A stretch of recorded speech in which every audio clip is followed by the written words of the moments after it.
اولیاء اللہ کی پہچان ظاہر سے نہیں ہوتی پر باطن سے ہوتی ہے۔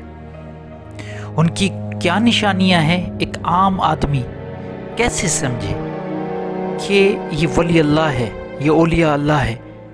کیونکہ ہمیں تو یہی سکھایا گیا ہے کہ جو جنگل میں جا کے بیٹھ گیا، جو نہایا نہیں، جس نے بہت سالوں سے کپڑے اپنے نہیں تبدیل کیے، جس نے کبھی منہ نہیں دھویا، بڑی داڑھی ہے، اس کو ہم ولی اللہ سمجھتے ہیں۔ پھر وہ مر جاتا ہے تو پھر اس کی قبر، مزاریں اور وہاں پہ منتیں شروع ہو جاتی ہیں۔ القرآن مرشدن میں ایک بار پھر میں آپ کو ویلکم کرتا ہوں۔ جو مجھے پہلی مرتبہ سن رہے ہیں ان کے لیے یہ پیغام کہ یہ چینل آپ لوگوں کے لیے بنایا گیا ہے تاکہ جو بھی آپ سے باتیں کی گئی ہیں، جو بھی لینگویج کی کرپشن کی گئی ہے، اس پہ ہم بات کریں اور اصل جو لفظوں کی ٹرمنالوجی کی جو روح ہے، ایسنس ہے، وہاں تک پہنچا جائے۔ بات کر رہے تھے ولی اللہ کی پہچان ظاہری نہیں بلکہ باطنی ہوتی ہے۔ بالکل حقیقت ہے، ولی اللہ وہ لوگ ہیں جن کو اللہ کی قربت، نظر اور نصرت مل جاتی ہے۔ یہ وہ لوگ ہیں جو اس دنیا سے بے پرواہ ہو جاتے ہیں۔ ان کو کوئی دنیا میں خواہش، کوئی اس قسم کی چیز ان کے دل میں نہیں رہتی کہ ان کا لگاؤ اس دنیا کے ساتھ ہو۔ دلوں میں سکون اور رحمت کا نزول ہو جاتا ہے۔ اب وہ سکون نہ صرف اپنے لیے یا رحمت، وہ جو صلہ رحمی کا ایک جذبہ وہ لوگوں کے لیے ہو جاتا ہے۔ وہ خود بھی زندگی سکون سے گزارتے ہیں اور دوسروں کے لیے راستے آسان کرتے ہیں۔ ایسا بالکل نہیں، کیونکہ اس سے بڑھ کر اور کوئی عبادت نہیں کہ آپ لوگوں کے لیے آسانیاں پیدا کریں۔ ولی اللہ کا کوئی دعویٰ نہیں کرتا، یہ نہیں کہتا کہ میں اللہ کا ولی ہوں، میں یہ ہوں، میں وہ ہوں، اپنی خود کی اپنی ایک تعریف کرنا نہیں، بلکہ وہ عاجزی سے زندگی گزارتا ہے۔ وہ خود کو ہمیشہ گنہگار سمجھتا ہے اور خود پہ اپنی آنکھ کھولے رکھتا ہے۔ ایسا ہرگز نہیں کہ وہ دوسروں کی عیب نکالتا پھرے، نہیں، وہ خود کے عیب ڈھونڈتا رہتا ہے اور اس پہ کام کرتا رہتا ہے۔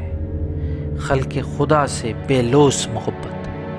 یہ خلق خدا نہ صرف انسان بلکہ ہر جاندار، چرند پرند، دنیا میں جو بھی چیز آپ کو نظر آتی ہے یہ خلق خدا کا ہے اور اللہ کا مظہر ہے۔ ان سب سے بے لوث محبت ہو جاتی ہے۔ وہ بے لوث محبت کرتا ہے، اس کے ساتھ کوئی لالچ نہیں ہوتی کہ میں اس کے ساتھ اچھا چلوں گا تو مجھے اس کا رسپانس یہ ملے گا، نہیں۔ اس کا کام ہے محبت کرنا، کیونکہ اس کے دل میں اللہ تعالیٰ نے محبت بھر دی۔ یہ وہ میں پہچان بتا رہا ہوں ولی اللہ کی۔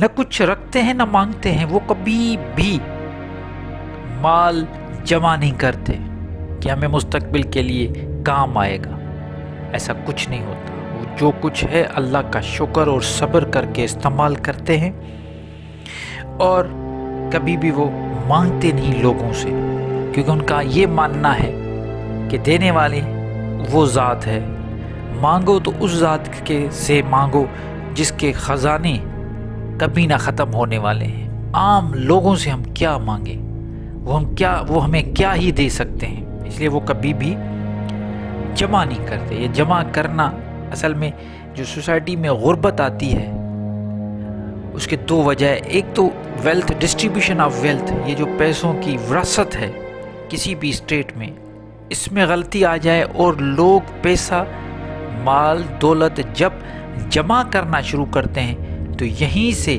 خرابی پیدا ہونا شروع ہو جاتی ہے۔ باطن کی صفائی، نفس کو پاک، اپنے اندر کو صاف رکھتے ہیں، اپنے نفس کو پاک رکھتے ہیں، تزکیہ نفس کرتے ہیں۔ یہ وہ عمل ہے جس کے متعلق اللہ تعالیٰ نے بار بار قرآن میں تاکید کی ہے کہ وہی کامیاب ہوتے ہیں جنہوں نے اپنے نفس کو پاک کیا، خواہشات پہ ان کا کنٹرول آ جاتا ہے، خود پہ اپنے سینسز پہ ان کو کنٹرول ہوتا ہے، ان کو پتہ ہوتا ہے کہ کون سی چیز کرنی ہے کون سی چیز نہیں کرنی۔ وہ کبھی بھی عادت نہیں ڈالتے، چاہے وہ عادت اچھی ہو یا بری ہو۔ کہتے ہیں کہ اچھی یا بری عادت تو عادت ہوتی ہے، عادت کا مطلب ہے غلامی۔ ہم کیوں کسی کی غلامی کریں سوائے اللہ کے؟ اس لیے وہ اس دنیا، ناسوتی دنیا کی چیزوں کے کبھی بھی عادی نہیں ہوتے، چاہے وہ نشہ ہو، چاہے وہ کھانا ہو، چاہے وہ کوئی بھی چیز ہو، مال دولت، عورت شہرت، کسی بھی چیز کے وہ عادی نہیں ہوتے۔ خود کو صاف رکھتے ہیں، اپنی ظاہری باطنی۔ یہ جو لوگ کہتے ہیں نا کہ وہ نہاتے بھی نہیں ہیں، ان کے کپڑے پھٹے ہوئے ہوتے ہیں، ان کے منہ اور داڑھیوں میں مٹی لگی ہوئی ہوتی ہے، وہ راستے پہ ایسے گھومتے رہتے ہیں، ان کو ایسا کچھ نہیں ہوتا۔ وہ ظاہری بھی صاف ہوتے ہیں اور باطنی بھی صاف ہوتے ہیں۔ کیوں؟ کیونکہ اللہ تعالیٰ کو صفائی پسند ہے، گندگی پسند نہیں۔ علم اور عمل، علم بھی رکھتے ہیں اور عمل بھی کرتے ہیں۔ ایسا نہیں کہ وہ صرف علم رکھتے ہیں۔ ہمارے یہاں مولانا حضرات دیکھیں، جمعے کے خطبے پہ بیٹھے ہیں، بڑے عالم ہیں، اتنا علم ہے ان کے پاس، وہ سارے ہسٹری بیان کرتے ہوتے ہیں، 2 گھنٹے 3 گھنٹے وائز پہ قادر ہوتے ہیں، وہ وائز کرتے ہیں۔ لیکن جب ان کا عمل دیکھا جاتا ہے تو ہماری شرم سے نگاہیں اور گردنیں جھک جاتی ہیں، کیونکہ ان میں عمل تو ہوتا ہی نہیں۔ صرف علم ہونا بڑی بات نہیں، علم تو شیطان کے پاس بھی بہت، عمل ہونا چاہیے اسی علم کے مطابق عمل۔ اگر قرآن کا علم ہے، حدیث کا علم ہے، فقہ کا علم ہے، دنیا کا علم ہے، تو آپ وہ ساری ریفلیکشن آپ کے کردار میں آنی چاہیے، تب جا کے ہم کہیں گے، تب جا کے لوگ کہیں گے کہ یہ ولی اللہ ہے۔ ذکر اللہ ہی ان کی سانس بن جاتا ہے کہ یہ کبھی غافل نہیں ہوتے۔ حضرت سخی سلطان باہو رحمۃ اللہ نے فرمایا، جو دم غافل سو دم کافر، وہ ایک دم بھی غافل نہیں ہوتے ذکر الہی سے۔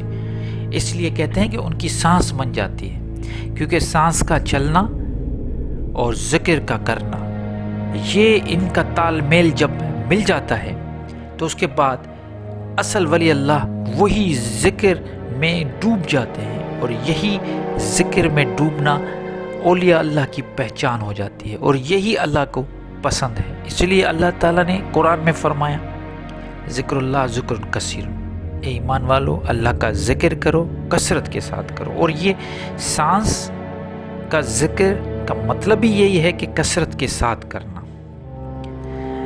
ان کی صحبت میں جو لوگ آ جاتے ہیں ان کی زندگیاں بدل جاتی ہیں، نگاہ سے لوگ بدل جاتے ہیں۔ ان کی ایک نگاہ اگر پڑ جائے تو لوگوں کی زندگیاں بدل جاتی ہیں۔ وہ جو لوگ کبھی اس راستے پہ تھے، گناہ کے راستے پہ تھے، وہ سارا راستہ بدل جاتا ہے، اور وہ لوگ اللہ کی راہ میں آ جاتے ہیں، اور وہ مسافر بن جاتے ہیں روحانیت کے۔ تو ولی اللہ، اولیاء اللہ کی پہچان جو میں نے آپ کو بتائی ہے، اصل یہی پہچان ہے۔ وہ شریعت کے بھی پابند ہوتے ہیں، ایسا نہیں ہے کہ وہ ان کو شریعت کا پتہ ہی نہیں اور یہ بس ایسے ہی گھومتے پھرتے رہتے ہیں، اور لوگ سمجھتے ہیں کہ یہ ولی اللہ اولیاء اللہ ہے۔ اولیاء اللہ اور ایک پاگل میں ضرور فرق محسوس کریں، کیونکہ ایک پاگل کوئی دوسری چیز ہوتی ہے، اللہ کا ولی کوئی دوسری چیز ہوتی ہے۔ امید کرتا ہوں بات واضح ہو گئی ہوگی۔ آج تک کے لیے اتنا ہی، انشاءاللہ پھر ملیں گے۔ اپنا بہت خیال رکھیے گا۔ اللہ نگہبان۔